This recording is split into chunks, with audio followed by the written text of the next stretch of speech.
I think I've often felt that I'm a less interesting person to interview than a lot of the people that you've had. I never pretend to have a lot of dramatic inside information that Camelot has really become famous for putting out. So I'm just a lot more pedestrian in my. That is such a lot of nonsense. I'm like the.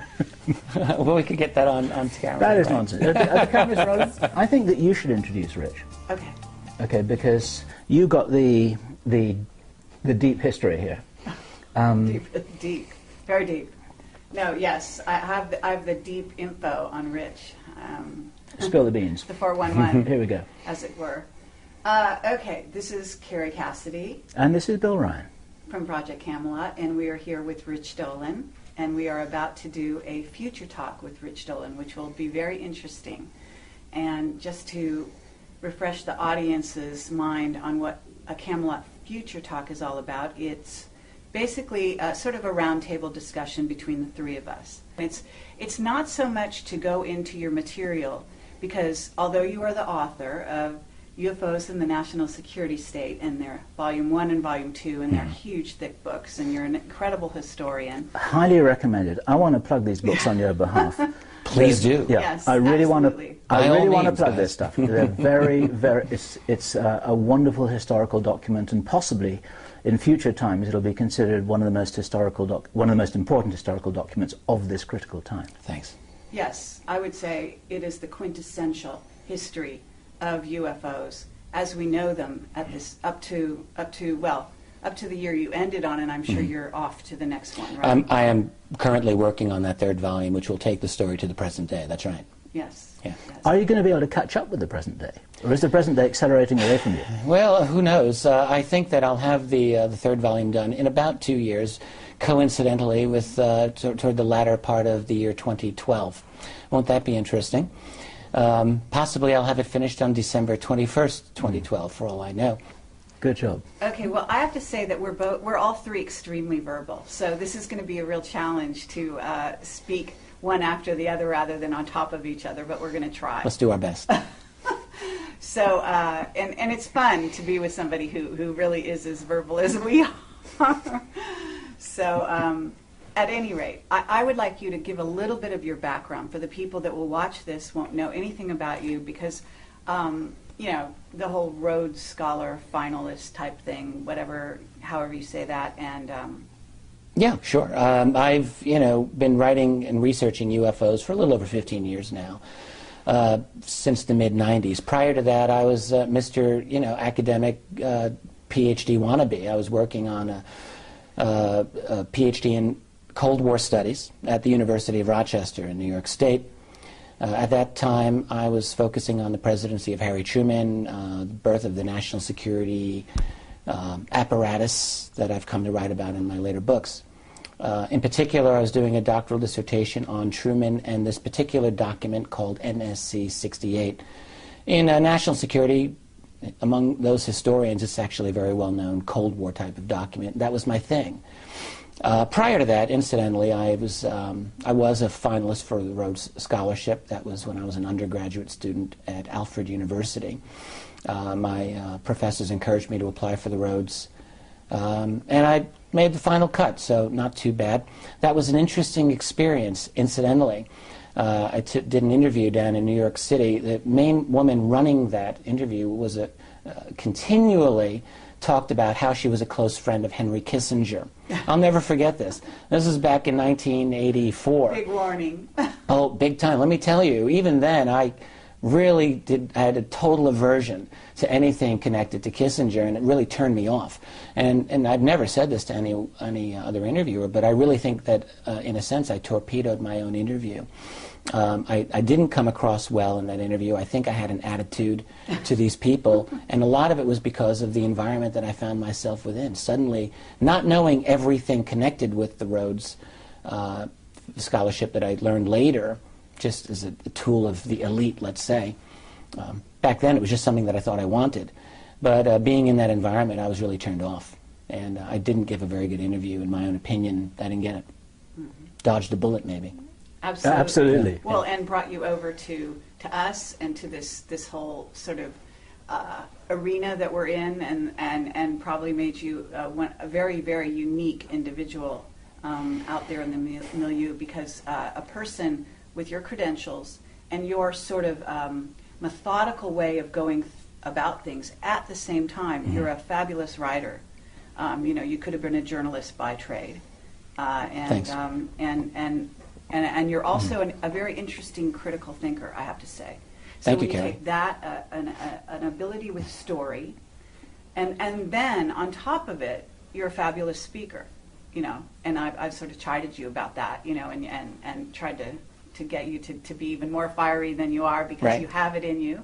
And everybody likes him. Everybody suspects Yes. him. He's very good looking. He wears a suit, and I think this makes him highly suspicious. He's much too good to be true. He's got to be a cloud. Oh, right, okay. Well, no, I have to say, and you're also, you have an interesting background even beyond that, because I don't know if you want to go into any of that, so I don't want to. We can always erase something from the tape or not put it on. Oh, okay. If I say something that's not acceptable, because I know that you have sort of I don't know if you'd call it abductions or contact experience. Well, I have not had what I would say are any conscious abduction or contact experiences. What I will say, however, is that I've sometimes wondered if that's the case, and I don't have any proof one way or the other. The thing that I can tell you is that I do private types of investigations that I never write about. I can't write about. Maybe the day will come when I really feel that I'm able to without damaging the individuals who are involved in these. But suffice to say that some of the things that I've looked into are really high strangeness, dealing with non-humans and a deep black human cabal as well. To wit, a lot of people who have had abductions that I'm convinced are military and non-military as well.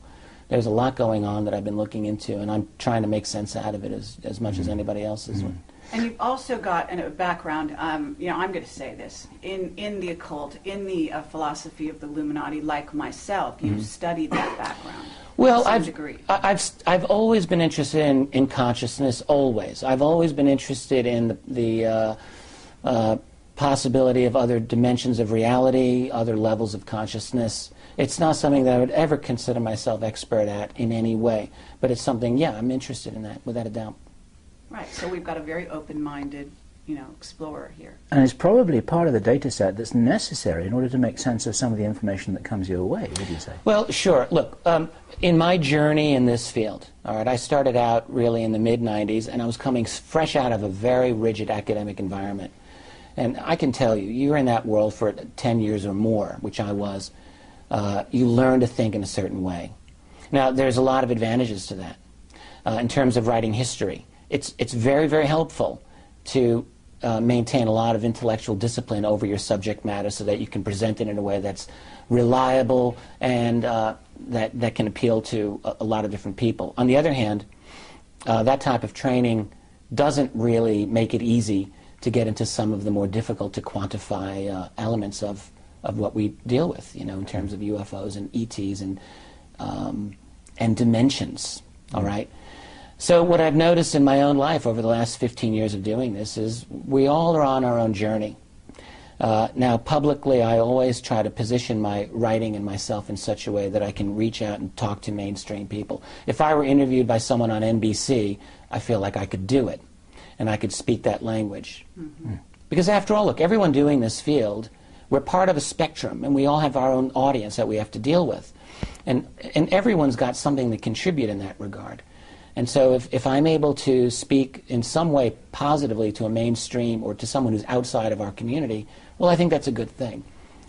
However, the longer you stay in this field, all right, the more obvious it is that this is a messed up, strange field.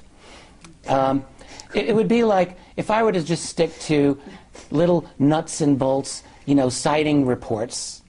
It would be like going to this beautiful beach or this huge ocean and saying, I'm going to go feel the water for a while, and I go out and get my toes wet. And then I walk back and say, okay, I'm done. I mean, without just going for a swim. At a certain point, you got to swim in the water. And so I feel that I've done that. which is to say that, yes, I've encountered a lot of things that are very, very bizarre, that have challenged my own conception of what is real. I'll give you one example, and it's something that's second nature to probably you and many people listening, is simply the mental connection between people and these other entities, these other things. How many times is it that we come across a case where someone will say, I had this urge at 2 o'clock in the morning to sit up in my bed and look out my window, and I did, and there was this orange glowing ball out there. So what does that tell us? Well, it tells me that there's a telepathic connection between us and them, whatever them happens to be. And this is a very important part of it. In other words, our consciousness, our minds are a very important part of what's going on here with this phenomenon. Might be the most important part. It might be, yeah. Our minds, maybe our souls. There's a lot of strange stuff going on here, and I happen to believe in this enigma called the soul. I didn't always, but I do. And I think that it exists. When this body of mine dies, when your body goes and decomposes, there's going to be a part of you that remains, that non-local part that the ancients called it the soul. I think it exists, and I do believe, this is only my opinion, I don't know this for sure, that these other beings that are here interacting with us on this plane of existence, they know about that. I would it's of say, interest to them. I would say there's overwhelming circumstantial evidence to suggest that that's the accepted reality out there. And we're just kind of waking up to this possibility, and you feel, this is a question, the statement is a question, you feel that you've got to be kind of cautious about those suppositions because you have got kind of always one potential foot in the NBC interview camp. You know, it's like you've got to be careful about what people are hearing you say. And you've got a reputation to kind of defend and blah, blah. Honestly, I've made so many statements at this point that if they really wanted to trash me on NBC, they could do it. They'll use this interview among many others that I've given. So, you know, with that in mind, I'll just, if I get that opportunity again, I'll just have to deal with it best way I can. That's well, good for you. Yeah. I mean, for us, I guess, if I dare speak on your behalf, this is a self-evident given. You know, I've met so many people, myself included, who have vivid memories of past life recalls. These aren't inventions, you know. Yeah, absolutely. This is for real. Yeah. And it's like it's an axiom. It's not a hypothesis. And there's been some very good work done on this, even in the, you know, much more there's been a lot of quantified data that's available on this, going back many, many decades. So yeah, I'm absolutely persuaded of it as well. Yeah, Did you ever meet John Mack? Briefly, on one occasion, I did, yes. It was in 2002 at a function for, as a kickoff for Steven Spielberg's miniseries Taken, and that was in New York City for the Sci-Fi Channel. I would love to have talked with John Mack more, because I've always had a high regard for him, but it was such a crowded function. I was a brand new guy on the scene. I'm not sure if he knew much about me at all. Someone shoved me in front of John Mack. There's all of these other people around. And I chatted with him briefly, and we were very polite with each other. But I don't think I made much of an impression one way or the other on John Mack. I would like to have had a chance to have talked with him, and unfortunately that never happened. It just might interest you to know that the book he was working on before he died had to do with consciousness. So that it all comes back to consciousness, ultimately. And I find that with researchers in this field, that you go out, you do all your, you know, you kind of drill down in different areas that interest you, maybe nuts and bolts even, but ultimately it comes back, you know, to consciousness and to what, you know, the heart and the mind and the spiritual aspect of what we're really interacting with. If I can just jump on top of what you just said here, I totally agree. I find that in my own life, every year or two, I'm reinventing my own paradigm of what is reality, and I'm expanding my own consciousness. So you go into this field thinking reality is this one thing, and then suddenly things don't fit, and you go, and there goes that layer of reality, and that might work for a little while, and then a year or two goes by, and you think, no, this isn't right, and we go deeper and deeper. I'm not done. Yes. I'm pushing 50 now, and I'm still doing this, and I think that's the best thing. The number one best thing about having gotten into a field like this is that it has challenged my understanding of what reality is. Whereas, honestly, I think most people, they hit the age of, say, 30 and they're done. They've spent the rest of their lives filling in the blanks of what they think they know. Exactly. Let me give you my own perspective on this, because just over dinner I was talking to some people about collecting the jigsaw puzzle bits. Okay, it's not a metaphor. And you're trying to make it fit into the picture that you think is on the box. You haven't actually seen the Sure. picture, but you've got an idea of what you think it probably looks like. And they don't fit. You try and force it to fit, and if you're honest, they won't really fit. And then the picture's got to get bigger and bigger and bigger. Mm-hmm. And this picture is pretty darn big, and you can't throw out any of the pieces. And what kind of goes with that is something to do with intellectual honesty of research, which is that you have to go where the data leads you. Exactly. And I understand, I really understand, as a kind of student of the human condition like you are, that some people don't want to do that. It's too uncomfortable, it's too inconvenient, it's too embarrassing, and sometimes it's really unpleasant. And we found ourselves following this data trail to places, it's like, I don't even like what I'm looking at here. I don't want it to be true. Yeah. Right. I don't like this nasty, icky stuff. But my God, maybe it's real. We can't discount it. And this is the kind of thing which you're touching on in what you were saying just then, isn't it? Yeah. It's, you know, I find myself in a position of almost walking a tightrope in the sense that I'm trying to gather together evidence in a way to present it to a world in a way that's understandable, comprehensible. And so I'm always in a situation of what do I include and what do I leave out. I want to include everything that I think is valid. Certain things that I'm presented with I don't think are always valid, but then later turn out to be maybe valid partially. And it's hard always to know at the time what to work with and what not, and that's a messy business. Let me say that your presentation yesterday, I guess it was excellent. Thanks. And I think that this talk that we're having here can also touch on some of those subjects. And Sure. I'd love to kind of go down some of those roads with you. Absolutely. Because, you know, you're dealing with Camelot, and we are on in many ways, from many people's points of view, the far reaches of the fringe. Although we have a very large audience, surprisingly, even though we do go out to the That's fringe. right, yeah. So we allow in, and especially me, even between the two of us, I think in some ways, like my window, my whatever you want to call it, is just really very, very open to all kinds of things. So if somebody approaches me with a story, no matter how outlandish it is, I'm going to consider it. I'm going to listen. Now, that doesn't mean we're going to publish it, but that's where our discretion does come in. And I'm sure you have the same issue, where a story comes to you, Right. a witness, even maybe more than one, talking about a phenomena like the reptilians, for example. Sure. And then you can either throw it out and just close your mind and say no, or in our world, what we agreed to do was to get the truth out, whatever the truth is. Now we have to investigate it, we have to entertain it, we have to allow for it in a very wide way. That means that we're talking about, as you said, other dimensions. We're talking about time travel. We're talking about stargates. The fact that we might have gone into Iraq because of the stargates, okay, because of the Stargate there. That it wasn't the oil, it was the Stargate. That's a very real, at least for me, that's a really very real hypothesis. Okay. And it's been substantiated by a number of sources for me and for us.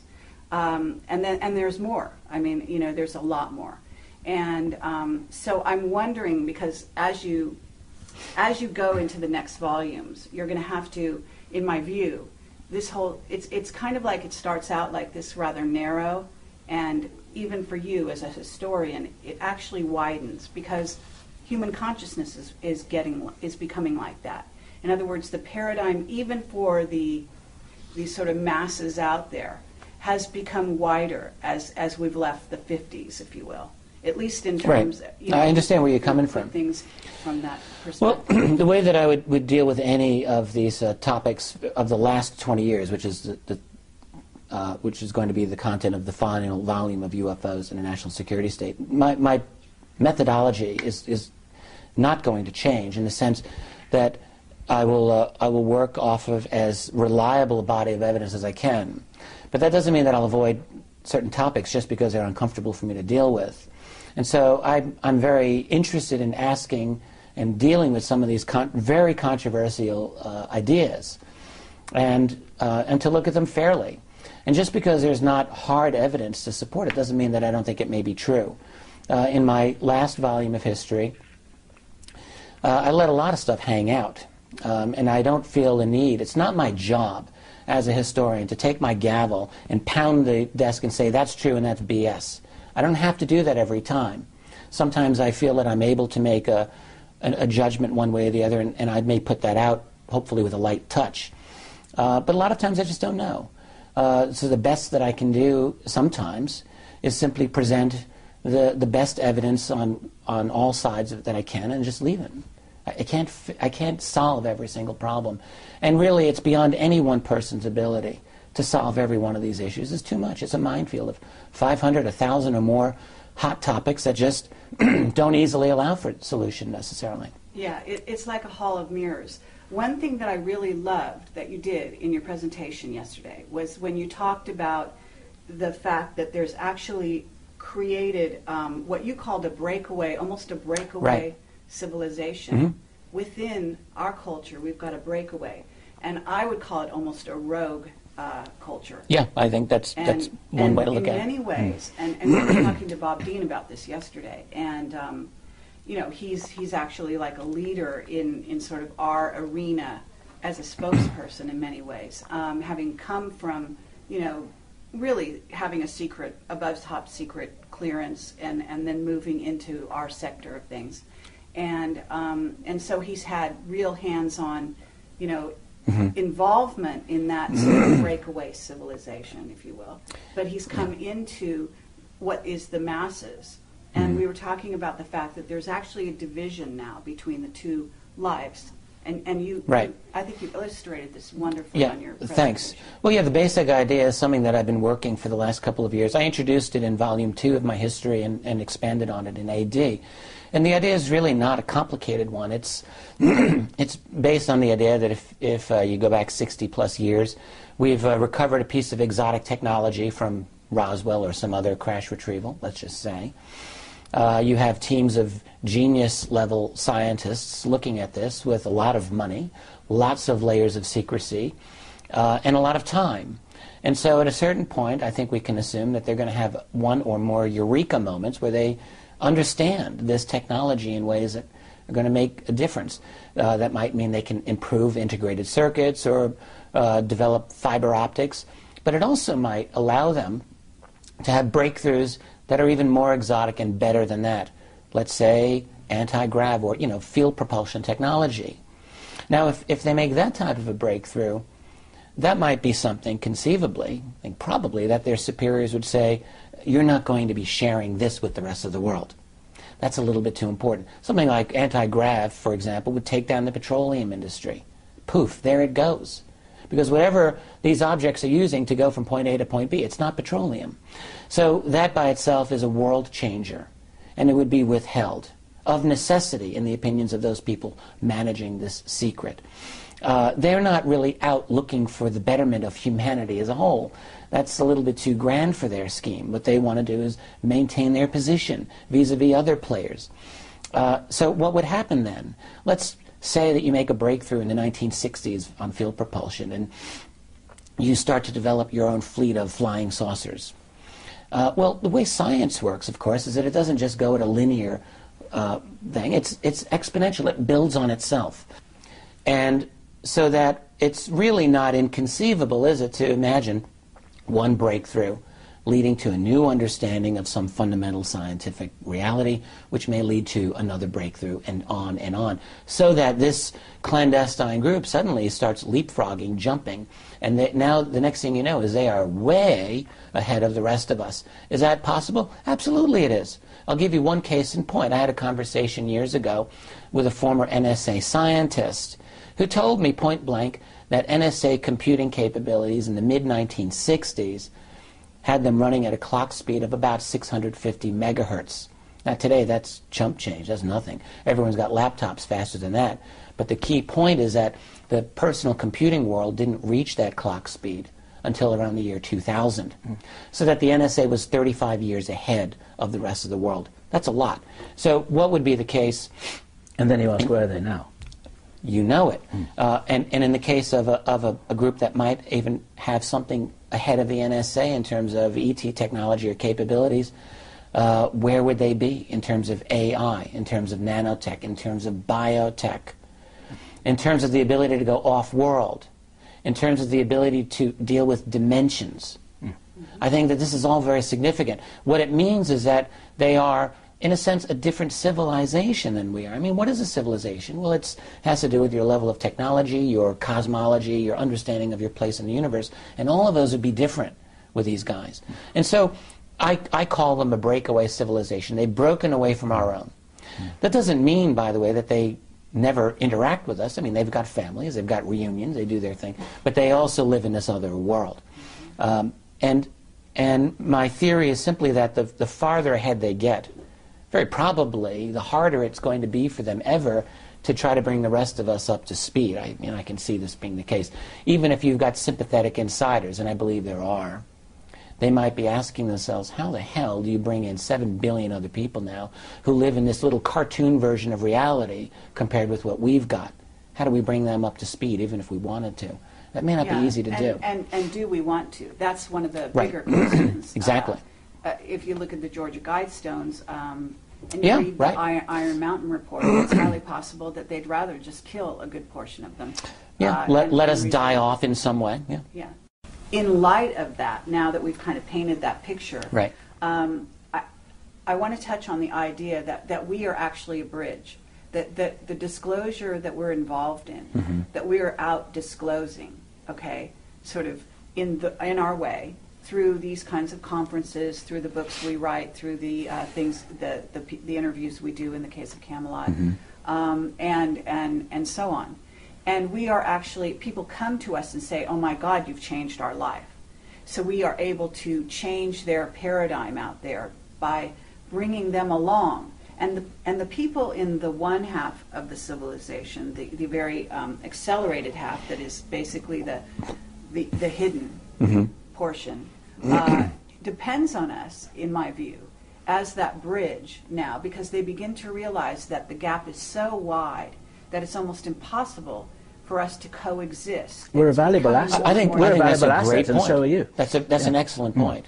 And so instead of killing us off like they used to want to do, and they did, and you can, there's documented evidence of that, within a parameter, and actually I feel like at this point they actually don't kill people so much because they figure they've won the game and they're in charge to such an extent that they no longer have to kill people to get their way. They may mind control them, but they don't kill them.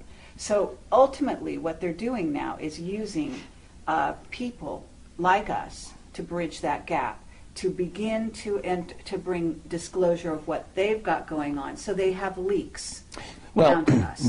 Along those lines... Let me jump in as well. Please, go right ahead. Sorry. Yeah. Now, I'm going to infuriate you by... I'm not reinterpreting what you're saying, but I'm putting it in a metaphor. And it's a metaphor that I really, really love.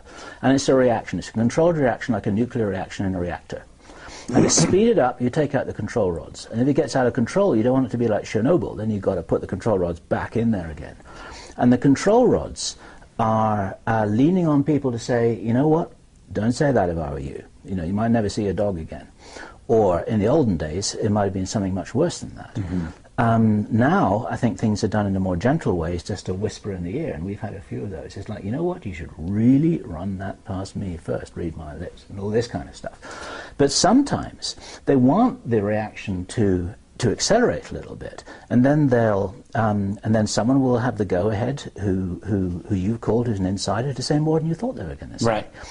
And all of this is sanctioned. They could squash us all like bugs, and they could instantly stop anyone who's talking to you off record. And they don't do that. Yeah, excellent point. Now, look, I've many times wondered. I've had evidence in my own life of having been messed with on occasion. For several years, I was stopped at every single airport I went to. My name was flagged. I was allowed to fly, but I was delayed every single time, 15, 20 minutes. I'd have to sit around while they would clear my name. I'd have luggage opened, sent to Dulles multiple times, opened up, rifled through. I've had the vans in front of my house. I've had all kinds of crazy stuff like that. But I've really never been threatened. And all of that type of heavy-handed, almost Marx Brother type surveillance that I experienced is gone now, as far as I can tell. What has also happened is that there have been a number of people that I have to say are very high-level, well-placed insiders who have come to me. Some of these people I know, and they're very well known and famous. Others, I have no way of confirming who they are. A few of these are can only be described as very deep insiders.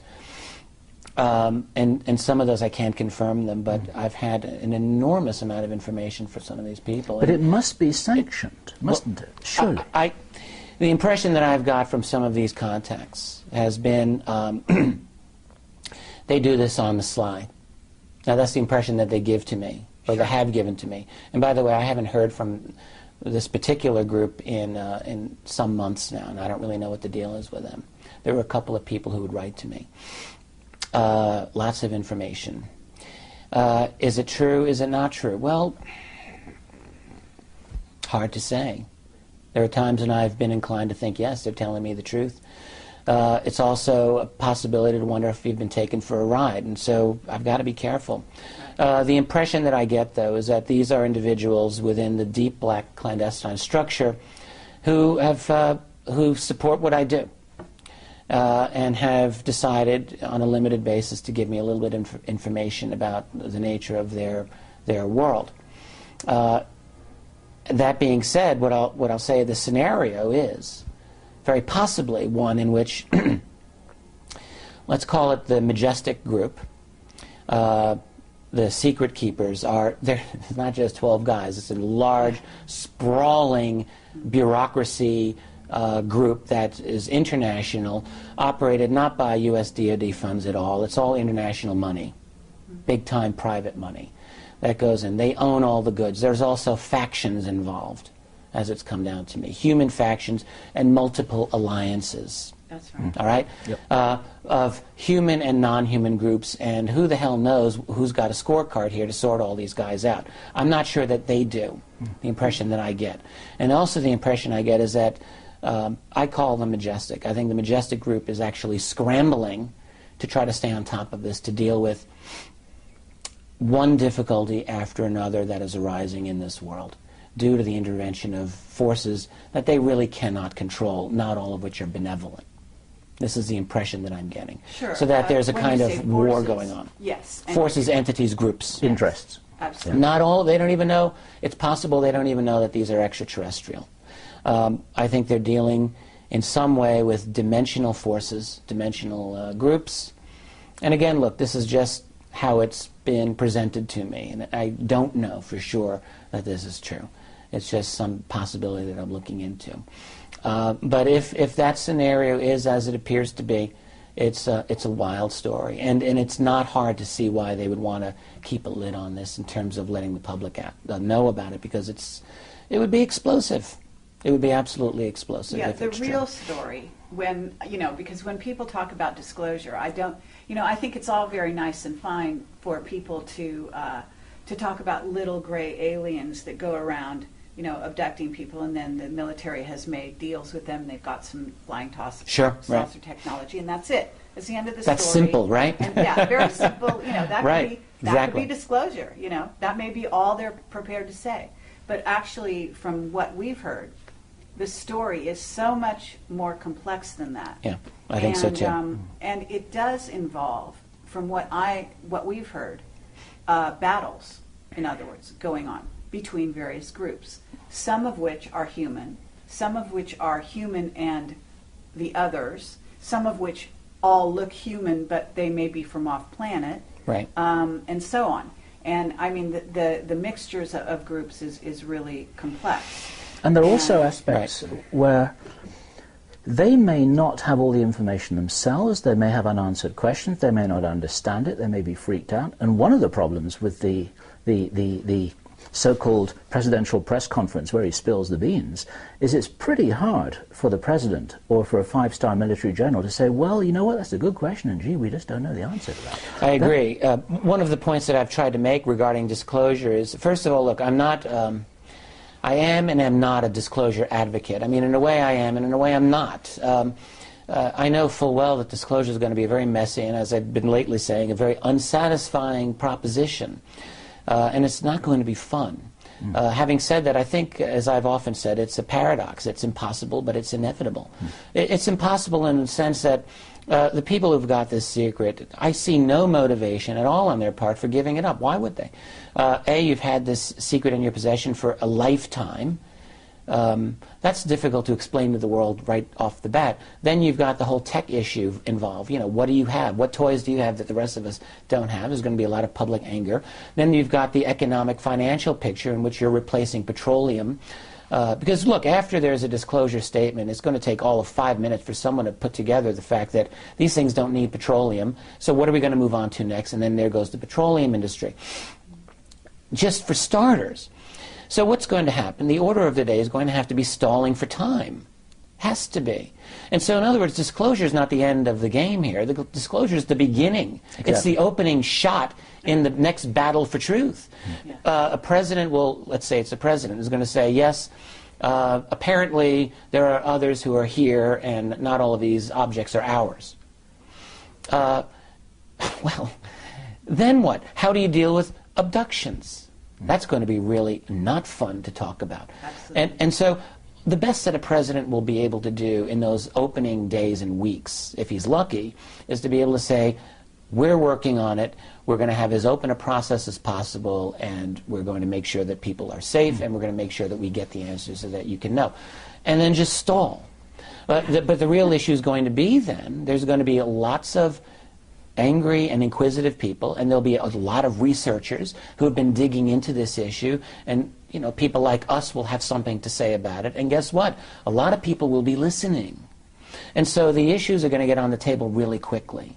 Sure. And sorting it all out is going to be a massive battle royale, and we'll also be possibly in a very unsatisfactory position of being able to know for sure that there are other beings that are here, but not being able to just pull them and put them on a podium and subject them to questions in a Camelot interview. Wouldn't it be great to have one of them on here?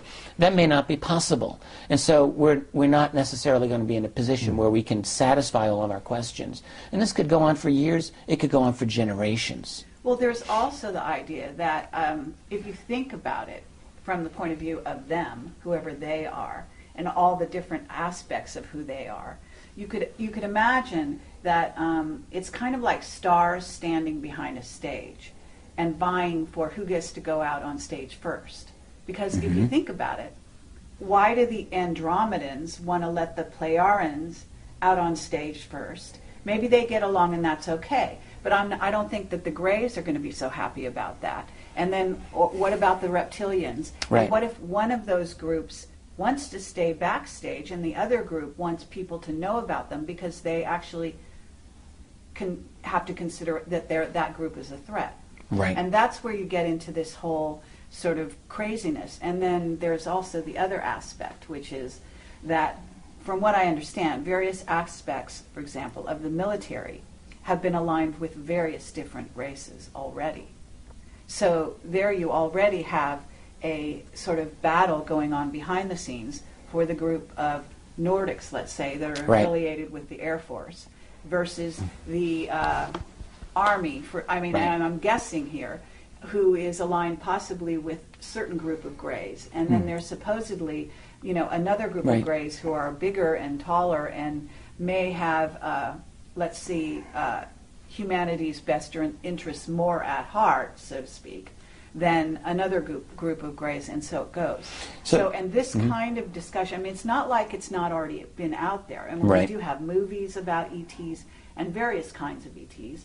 We do have V on the television right now. Right. And to me, this is one of the best scenarios in terms of the possible ways that this could actually fall out. Okay? Because this is where you get a group that seems so congenial, that they're such good guys, and wouldn't that be the great way to keep the peace? And then Childhood's End by Arthur C. Clarke, which addressed all these issues, from the point of view of a guy who, from Hoagland's point of view, actually knew what was really going on. I see, yeah. Well, what you're also bringing up, which is an important point, is how would a disclosure event affect these other beings? And Another thing that comes to mind is simply, would there be contingency plans in place? There have to be, to deal with disclosure. And would that mean a quick military-type action by one group against another? Is that a possibility? I mean, what the impression that I've sometimes gotten from various sources that I've talked to is that there is possibly a kind of clandestine war going on. This is something that just recently John Alexander adamantly denied, and which I disagree. But so if there is, then a disclosure would have a key effect on those relationships, and yeah, things could get really ugly really fast. The only reason it's going to happen anyway, despite all of the difficulties, look, it's not hard to see why the powers that be would say, this is such a mess, let's just keep things nice and tight and quiet the way they are. It's not hard to see it. The problem, though, is that the greatest variable in this entire equation isn't the secret keepers, and it's not these other beings. It's us. We are the variable. We as a society, as a species, because look at us, man. It's 2011. It's not 1991, and it isn't 1971. We are going like this, right. All right? And what are we going to look like in another 20 years? 40 years? Good Lord, man. We're going to have a world in which AI is going to be ubiquitous and strong. Computing into your personal computer might have an IQ of 500 or 1,000 for all we know, and it won't need coffee to get its mojo going in the morning, and it won't need sleep. It'll be able to pull any bit of data off the web, bam, like that. We ourselves may have nano chips implanted to enable us to communicate with the web. What are we going to be like? And then there's biotech in general, genetic modification. In that scenario, in that world, all right, here's the thing that's become very obvious to me. These other beings, see, they've got to know this. They know that we're about to leap right into their world. Absolutely. And so that they've got to be interested in us supremely right now, knowing this. And so that we're going to be in the position within 20 years, I think it has to be the case, where we're going to have this capability of detecting just exactly who they are. I almost can't even begin to imagine how crazy the world of the next 20, 30 years is going to be, with the reality of a non-human presence interacting with us, with a greater understanding of dimensionality than we do today, with greater capabilities in our own selves and with our tools like computers in understanding this. It's going to be crazy. Okay. Let me ask you the kind of question that I would have loved to ask if you were able to take questions after your presentation. And I'm not a negative guy, and I'm not a devil's advocate by natural persuasion, but some people watching this would want us to ask these questions. Okay. Is it possible that the level of complexity that we could be crashing into could be another whole level of deception, like the kind of macro scale version of the military saying, you know what, those Roswell, it was top secret crash dummies, you know, that kind of thing. There are various ways that this could happen. So, well, can you be more specific? So, like, what kind of scenario are you referring to? Okay, right. Okay. If I was a Pentagon general with a really nasty, controlling, evil intention, I would think, you know what, the best way to break this to the world is in a crisis footing where people are so panicked and so freaked out that they're not going to ask the smart questions. They're going to be worried about their survival. Okay. Hence, you end up in the whole Project Bluebeam situation, right, where you get a War of the Worlds situation where you've got these aliens coming down, shooting people up, whether it's real or not, and suddenly the reality is disclosed because it's all over the television screens, or you've got the Independence Day stuff with the big ships, whether they're real or not. Right. But no one's asking these questions, which in peacetime, as it were, we have the liberty to ask, because people are thinking, my God, you know, we're pleased we've got a strong military that's able to save us against this stuff. No one's asking the smart question. Well, look, we live in a world of false flags. We all know about 9/11. We know about a whole bunch of other things. Remember the anthrax scare? Gee, wasn't that interesting? We live in a world in which we are lied to and manipulated.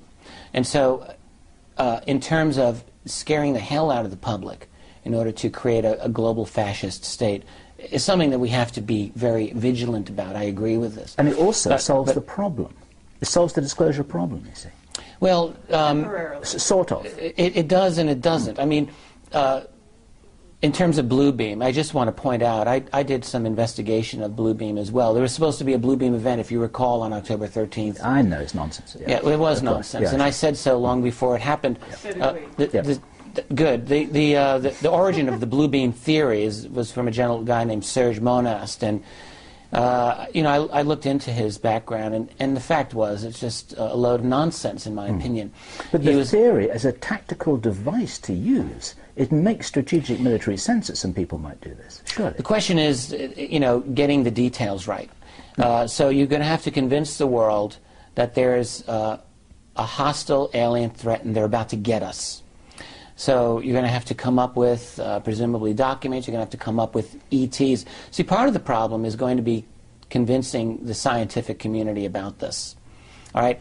And no matter how you put out the disclosure, there's going to be an issue of persuading, say, the National Academy of Sciences, which is a very, very, to call them skeptical on UFOs is a gross understatement. But putting the ships above, you know, all the major cities around the world would kind of close that statement. So unless which there are ships? holograms that are so persuasive. But you wouldn't even. But you wouldn't even have ships. But would persuasive holograms really do the job? Ultimately, we believe they have the craft. Okay, so we know they have superluminal travel now. We know they've got black triangles. We know some of those UFOs that people are seeing are military. Right. They're ours. Okay, whatever ours is. Right. You know. Right. And so, look, they don't even have to have all holograms. They can do a combination of. And the thing is that I agree with you in the sense that I've always said this. In fact, if they do attempt a Project Bluebeam type invasion scenario with the craft that they have and some holograms and so on and so forth, that ultimately the real guys are going to have a say in that scenario, because they're going to say, well, wait a minute, dudes. We are real, and exactly. We're going to come down and actually have a counter. All of this is predicated. Message. It's all predicated on the fact that these other beings are not going to do a thing about it. Right. Seems to me, and that's taking a mighty big risk. Because they're so involved right now. I mean, if we, you know, we're in this sector where we're getting disclosure and we're getting witnesses that are having contact constantly. Not only people like us, but possibly yourself. But certainly many, many people that attend these conferences, and many that don't. People that write to us every day. Every single day, I get emails.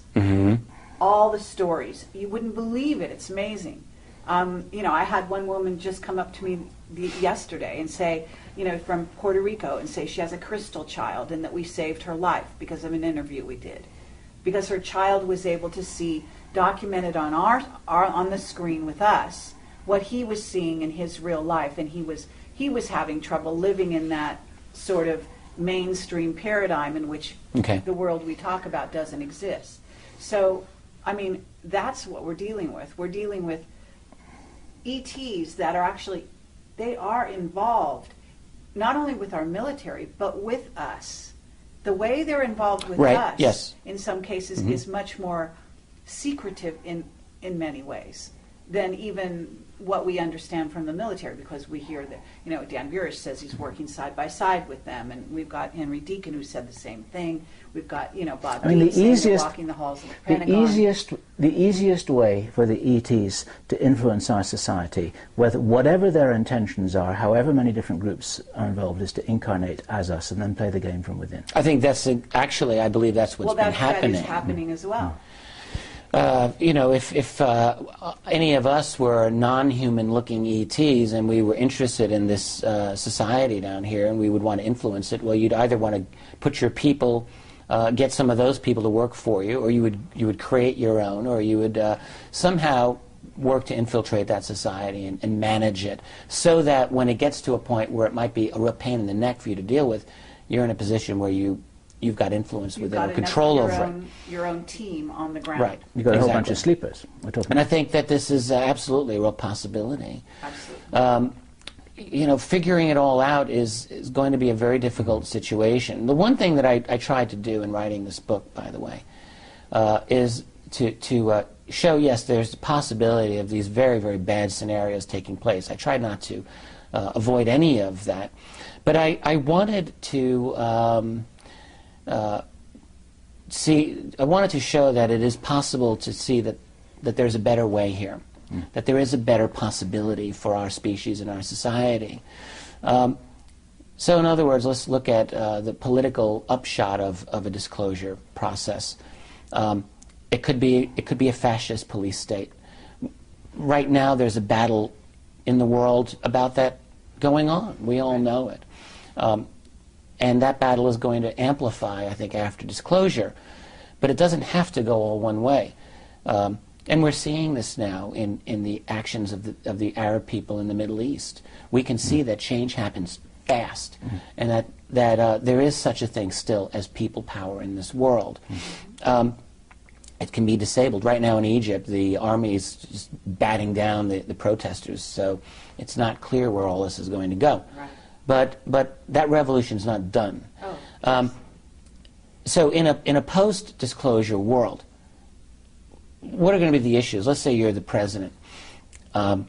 Is it possible that that person, despite the fact that he was put into power by the Bilderberg elite groups, Illuminati, okay, put right into the White House, is it possible that that individual might have a moment where he sits down or she sits down and decides, we have a possibility here for something really positive, in which he or she may want to take on, the black budget clandestine breakaway group that has managed this. There will certainly be political pressure to do so, I think. It seems to me that people are very instantly going to be wanting to know how you've kept this secret in place. The structure of secrecy, unless the fascist state comes down, boom, like one heavy curtain, there's going to be a lot of discussion about this structure of secrecy. And there's going to be a lot of angry people. And a president or any leader is going to have to deal with that. And unless he starts shooting everyone all at once, there's going to have to be a way to deal with this politically. And so there will be, very possibly, some serious, deep investigations that are held publicly. And a president will have a chance, I think, to take a very courageous decision and to gain control over, in the United States, of the U.S. system of government away from these black budget clandestine groups and to find out where they are, where the money is, what the programs are, at the same time of fighting another battle. And this other battle will be to coordinate internationally, globally, I would like to see, an open process of cooperation to enable the nations of the world to transition, peacefully to a new form of energy, a post-petroleum world, and then B, to find a way to collaborate to meet the challenge posed by these other beings, whether positive or negative in intention. I realize that's asking a lot.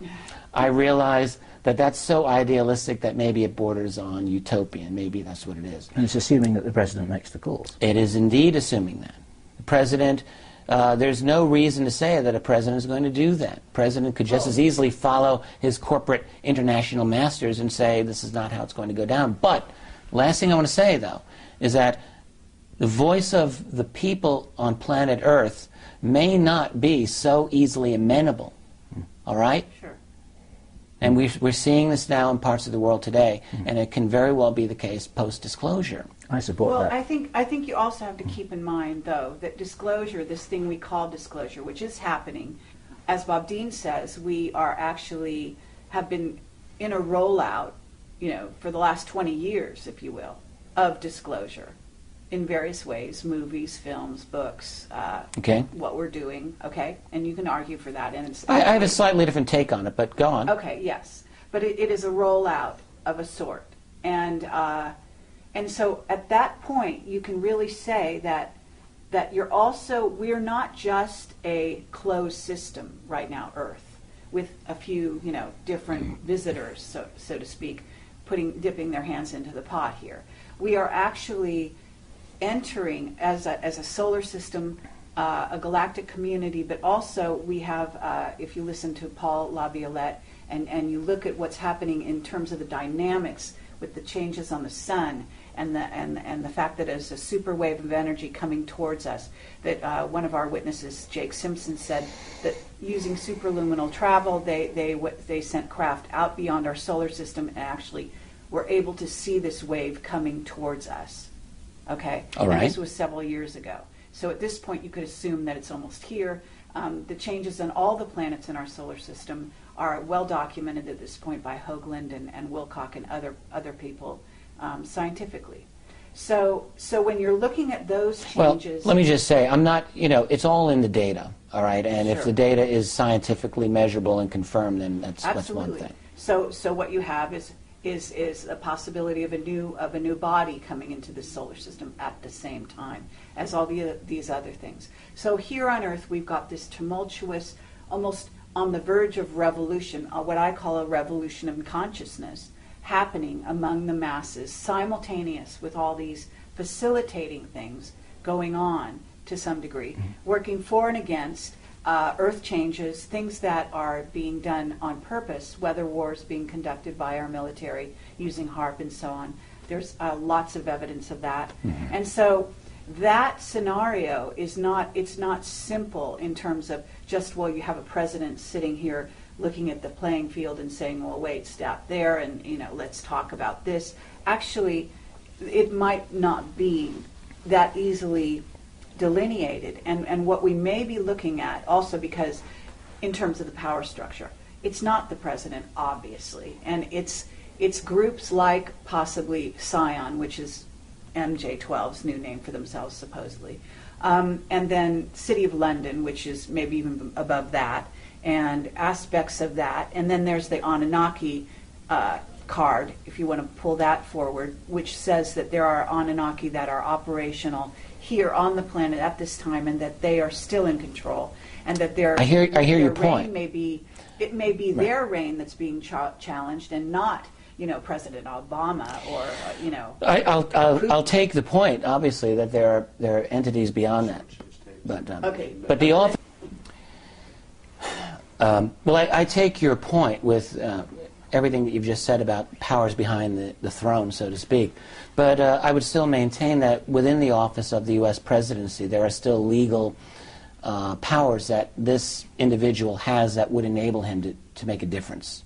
All right. Officially speaking, in our world, the office of the president has substantial power. The fact is, we all know that it's been mitigated by all kinds of other factors around it. But that doesn't mean that such power can't be reclaimed. And this is the thing that I would like to see in an after-disclosure world. I'm not saying it's going to happen. The last person who tried to do that might have been Kennedy. I think so. I think we could all agree that John F. Kennedy was taken out for that reason, that he was a real problem to those people.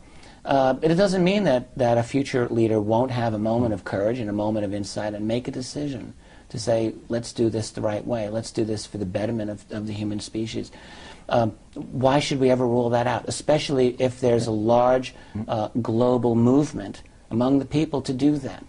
Yeah. I think what we're not talking about here is the white hats, because I think what would facilitate such a move on the part of a president or even a small group within our military-industrial complex, if you will, there are white hats. Absolutely. And I am in touch with some of these people at this time. Yeah. And they are very concerned to keep the United States operational, which is something that, from what the information we have, is that the Rothschild faction would love to see taken down, such that it would fall under the purview of their overlook and basically become part of the New World Order as a one-world government, right? So you can't have the United States with all its power sort of sitting out here like on its own, running things or attempting to still run things around the world, when in fact it needs to be part of a team, right? Well, I think to a large extent the U.S. has been brought into that. But the white hats do indicate that they still have something worth fighting for. Yeah, so sure, that's sure. not done. Sure. So I'm just saying that that's the group that would support what you're saying. Yeah, the I think so. president acting in a certain way, because he's not going to do it by himself. He's got to have somebody behind him. The fact is, as I see it, and I think as you guys also see it, is that there's two sides to this battle. There's many sides to this battle, but it's not all, the power isn't always all on the other side of the fence. That we those of us fighting for the right fight here have some resources too, and we have to remember that. You know, being hopeless is certainly not a good state of mind, and it's also not accurate. This is what we say every time we talk to Jordan Maxwell, who, bless his socks, has had a tough time. And every now and then he says, you know what, it's all hopeless. And we say, no, it's not all hopeless, otherwise we wouldn't be able to be talking like this. Look, I mean, the human species has gone through a lot of ups and downs, a lot of downs. We've had all kinds of crises throughout our history: famine, deaths, injustice, crashing down of empires, barbarian invasions, and all of this. All right, and we somehow managed to keep going. I think that we're not going to go winking out after disclosure. We're going to continue to live, and if it even takes centuries for us to regroup, we'll do it. I don't think we're just going to go away. We're going to be very different in the future. We're probably going to be unrecognizable to how we are now in the future, just as we today are unrecognizable to, say, the era of Thomas Jefferson. Could you imagine? And I think even the difference will even be greater in the future. So what we are, you mentioned us as a bridge, Carrie. We're a bridge in this world between the elites and the general public, but we're also a bridge to the future. Yes. Where we are right now. We're at a point between the old humanity, the old civilization, and something that's coming ahead. And one of the important things that world of the future is going to have is an open knowledge that there are other intelligences working this world, for good or for ill. And we're going to have to deal with that in some way. And the subsequent generations are going to grow up with that realization. And I guarantee you, they're going to look at this problem very differently, I'm sure, than how we're looking at it right now. Do you feel that your personal role is to facilitate and optimize that transition, that inevitable process? Is that what you're doing? Well, yeah, I've wondered about this. I think that's a nice way to put it. More simply put, I think that my role is simply to learn and communicate as responsibly as I can. I learn what I can learn. I try to provide as rational a voice on this process as I'm able to do, for better or for worse. But you're being more than just an academic historian, aren't you? I ceased being an academician many years ago. I carry that training with me, but I'm an independent scholar, I guess is probably the best way to look at it. And yeah, look, I agree. I think that what I would like to be in my heart of hearts is someone who can really help and make this a better world, not a worse world, and to transition us to as good a place as we can be in the future. One of the team of midwives of the birth of a new world. I like the way that sounds, yeah. Yeah, absolutely. I think there's a team of us, if you will, and I think there's also the potential for the positive view, as you're talking about it, of the future that involves this revolution in consciousness that is happening around the planet. And I think that in spite of how it's being used and how it will continue to be used, this wave that's hitting the Middle East and various countries, that having traveled there, having even been there recently and been, in communication with the locals, I can tell you that on the ground, this is really where the hearts and minds of people is around the world. This is not just a CIA-motivated coup type thing going on. This is real. And it's as sure real, seems like that to me. Absolutely. In the streets of Egypt as it is in Jordan and so on.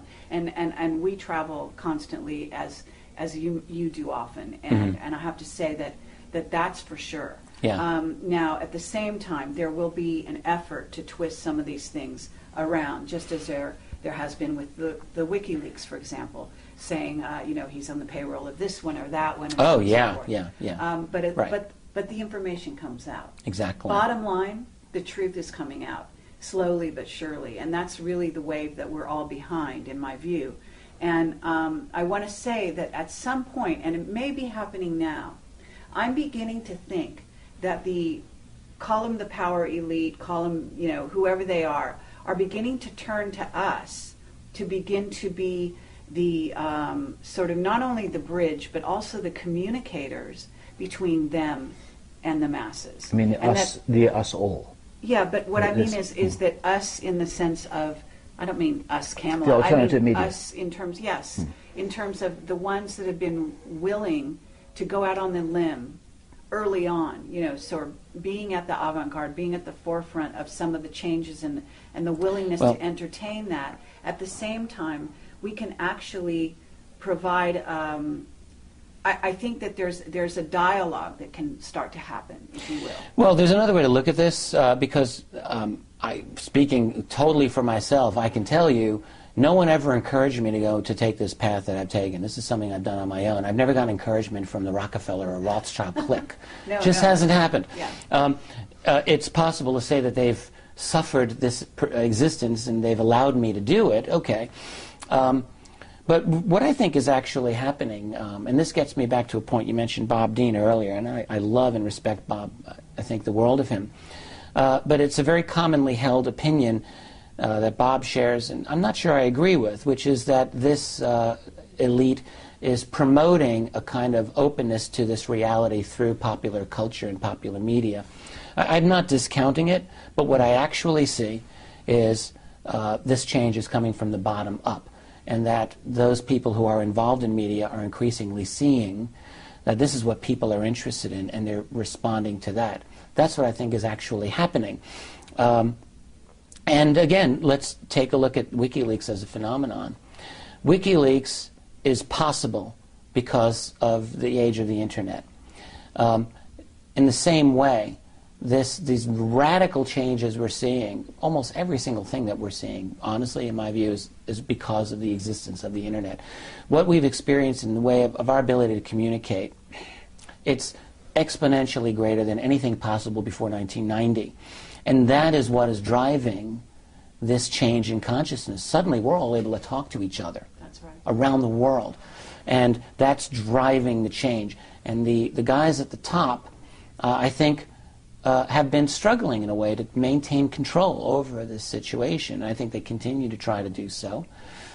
Some of them may have decided that for people like ourselves who are trying to get the proper word out, they may be thinking, yeah, it's possible that we let them do their thing because ultimately it's necessary. But I can tell you from my part, I've never gotten any active encouragement or money, which would wasn't for anything like that. Yeah. But I understand where you're coming from. Right. We've actually had our lives threatened, so anything but encouragement, that's right. You know, at least Exactly. from our point of view. But what I'm saying here is that I think what I sense is the tide is going to turn in that regard, and also what has happened with the media. For example, with Spielberg and so on, there is evidence that these people have been approached by people in power to steer their message, to encourage them along certain lines where they wanted it to go. And I'm talking major mainstream media. In Spielberg's case, I mean, I've wondered about this, and my question would simply be, what's this man's message? If you look at the movies and projects he's done, he's all over the map. He's had E.T. the Extraterrestrial. He's had Close Encounters of the Third Kind, happy, positive E.T. message. He's had Taken, nasty. He's had War of the Worlds. That's even nastier. So if there's a message that this guy is supposed to be putting out, what is that message? All right, other than to say that there's E.T.s here, big deal. All right. But that may be part of it. I mean, you know that. I mean, look. Isn't it possible though? Something positive with something negative. It's basically how they manage the message. Isn't it just as possible though, Carrie? Isn't it just as possible that Spielberg is a guy who's genuinely interested in this topic and is exploring different facets of it, as any intelligent person might do over the course of 30 years? I'm not saying he's not got no relationships here, but you know, when you look at Hollywood, let's look at something going back in history like the Robertson panel of 1953. And this is a CIA panel, and it was very, very clear among those guys that they were going to work with Hollywood, among other agencies, to guide public opinion on UFOs. But to what purpose? To debunk and discredit it. That's what they were going to do, to disable this whole topic. And there is evidence that the Robertson panel was in effect through the 50s and 60s, very possibly beyond. So what the suggestion that you might be saying now is that that's changed in order to get a different message out, which is to acculturate the public in the reality of ET. I guess it's possible. But I'm not seeing a lot of hard evidence for it. Okay, well, I think the hard evidence is everywhere. I mean, I think every movie you see, and I'm sort of a rabid sci-fi fan, so I see it everywhere. Yeah, but isn't it just as likely the possibility that they're responding to obvious public interest in But this it's topic? both, don't you see? Yeah. It's both. Yes, in other words, the people it's both have, from the top down it's the same and from the thing that's bottom happening up. in Egypt with the revolution. Yeah. That, you know, the place was like a tinderbox. People wanted freedom. Right. That's there. That's real. It's the same thing with the understanding of these people that are writing screenplays, that are public, you know, making movies. Right. They have a passion for the subject. Absolutely. Okay. It's a real passion. Okay. But you can't discount the fact that the powers that be, at this, mind control is a huge portion of what's going on now.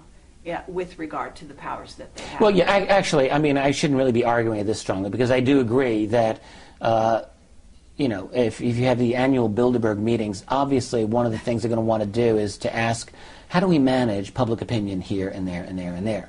And so they're going to have thoughts about doing this. They want to steer it. They'll want to. How good they are at steering is another matter, and I would Yeah, submit very good point. that the internet has allowed them not to steer it with the control that they wish to have. Absolutely. In other words, I agree with you completely there. Yeah. I think the internet has allowed them to surveil us completely. Right.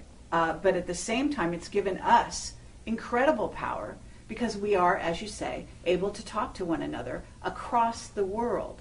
Absolutely. And get information everywhere. Exactly. And the power behind information, and in essence, truth, when it is contained in information, is like a spark that goes out and spreads around the globe. Yeah. And Yeah. basically becomes a fire in the hearts of the people. Okay, to get poetic about it. I love that phrase, yeah. So what I would say is, yes, I think the future is wide open. I think the powers that be, regardless of their ET connections even, are completely aware that they are losing their grip as we speak. And it's like a cauldron that's beginning to boil over. And I think that they're grasping at straws to try to pull it back in. But I don't think they're ever going to be able to do that.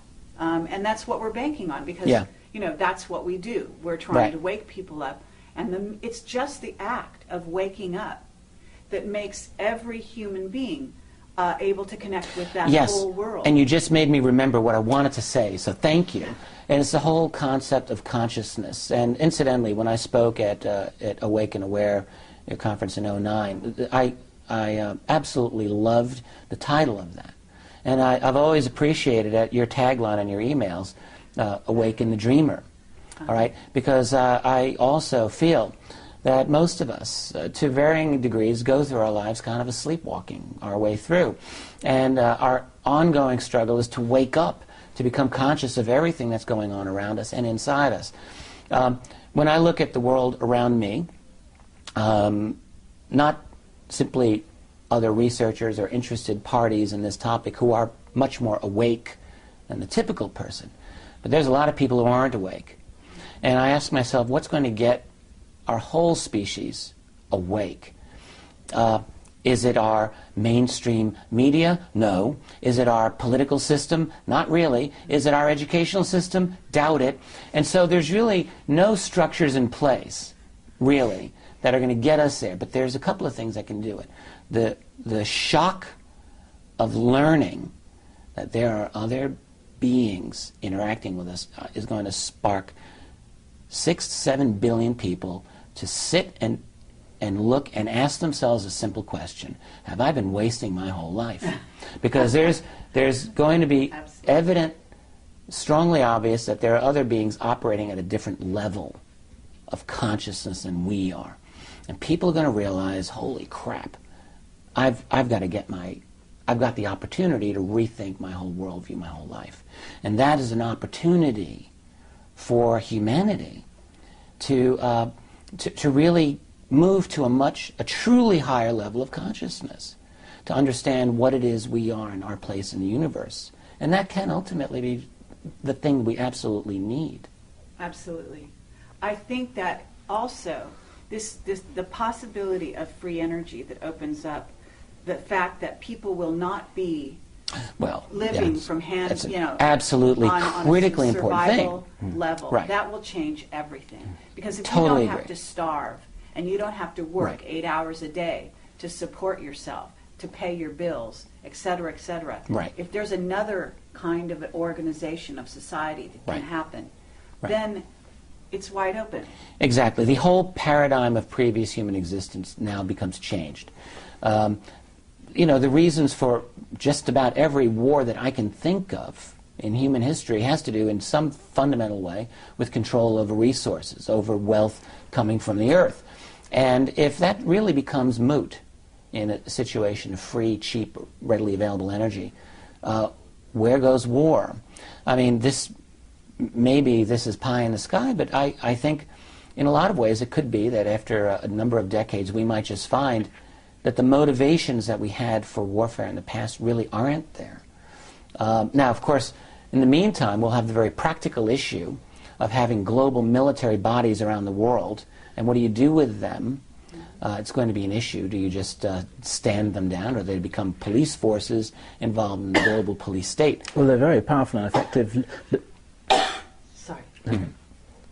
They're very powerful and effective logistical machines for any given purpose. It doesn't have to be offensive. No, absolutely, absolutely. So again, it's a wide open game, and I don't know any more than the next guy how it's all going to turn out. It could be a wonderful situation for humanity and the cosmos in general, or it could be something dark.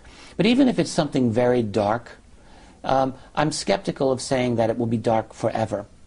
Nothing lasts forever. Change is something that always happens, and it seems to me that even if it's 1,000 years, well, then it's 1,000 years, but something may change after that.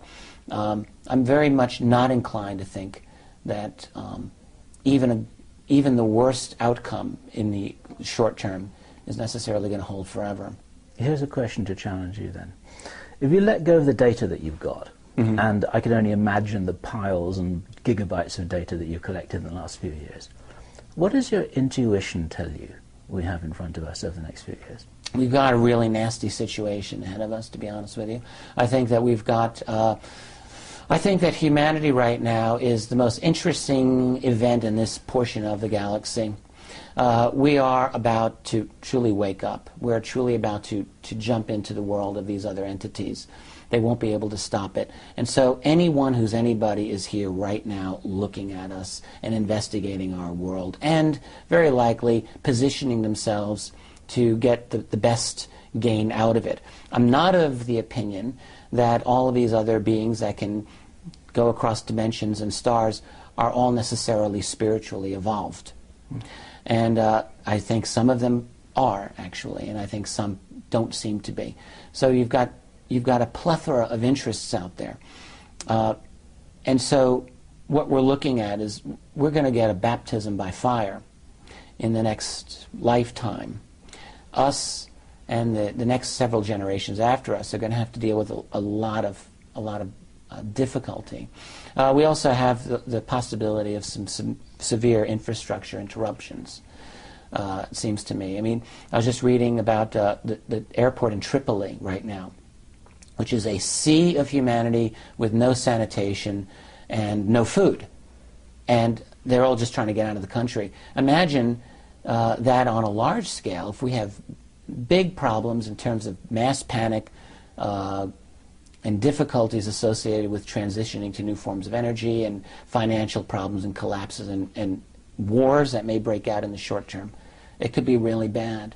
But if you take the long view, I think that I'm optimistic about our civilization and our species to the extent that I think that we'll continue to exist and we'll thrive and we'll become something different, very different, and I'm hoping better than what we are even now. I think we're going to meet our multidimensional selves in the flesh and in other forms and fashions, and I think that ultimately that we're going to be better for it. And I think that this is the possibility that we're embracing. Is not just, a nice phrase, but right. Actually the reality starting to unfold like a sort of flower, if you will. Yeah, and another way to look at that, I agree with you, is that when you look back on your own life, and I look at my life, it's there's an irony involved. No one ever wants to fail. No one ever wants to have life kick them in the teeth. But the fact is, when you look over the difficulties of your life, you realize that those are the things that made you what you are. And conversely, it's all the people who have had everything handed to them that I have no use for these people. They're the most shallow, weak, self-centered individuals, and when something bad comes their way, they fall apart. So really, the irony is you can't always get what you want, but sometimes you get what you need. And we need difficulties. We really do. And not to make it into some romanticized thing, but the fact is that it's only through overcoming challenges thrown our way that we actually become something better than what we were. Yes, as individuals and as a civilization. Yeah, I think so. Well, I think this is a great place to end, and I want to thank you, Rich Dolan. Oh, Carrie, it was a pleasure. Yeah, absolutely. Really was. That was fun. A long time coming, and it's worth it. Loved it. Good. Thank Wonderful. You.